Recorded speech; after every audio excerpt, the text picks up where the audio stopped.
Realme 7 data roaming setting.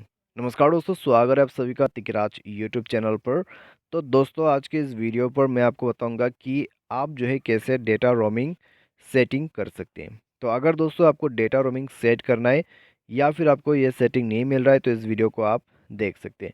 ठीक है, यहाँ पर मैं आपको बताऊंगा कि कैसे डेटा रोमिंग आप इनेबल कर सकते हैं। वीडियो शुरू करने से पहले अगर आपने चैनल को सब्सक्राइब नहीं किया है तो सब्सक्राइब करके बेल आइकन को क्लिक करें। यदि आप दोस्तों ऑनलाइन पैसा कमाना चाहते हैं तो वीडियो डिस्क्रिप्शन पर आपको लिंक मिल जाएगा। तो चलिए वीडियो शुरू करते हैं। सबसे पहले हम ओपन करेंगे सेटिंग। उसके बाद दोस्तों आपको यहाँ पर SIM card and mobile networks पर जाना है। ठीक है, इस वाले ऑप्शन पे।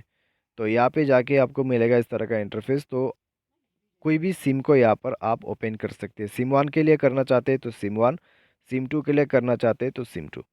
उसके बाद आपको मिलेगा यहाँ पे डेटा रोमिंग। तो इस बटन को इनेबल आप कर दीजिए, टर्न ऑन कर दीजिए और डेटा रोमिंग इनेबल हो जाएगा। ठीक है, तो ये है दोस्तों डेटा रोमिंग का इनेबल एंड डिसेबल सेटिंग, जहाँ से आप डेटा रोमिंग सेट कर सकते हैं। तो आज के इस वीडियो पर दोस्तों बस इतना ही। Thanks for watching.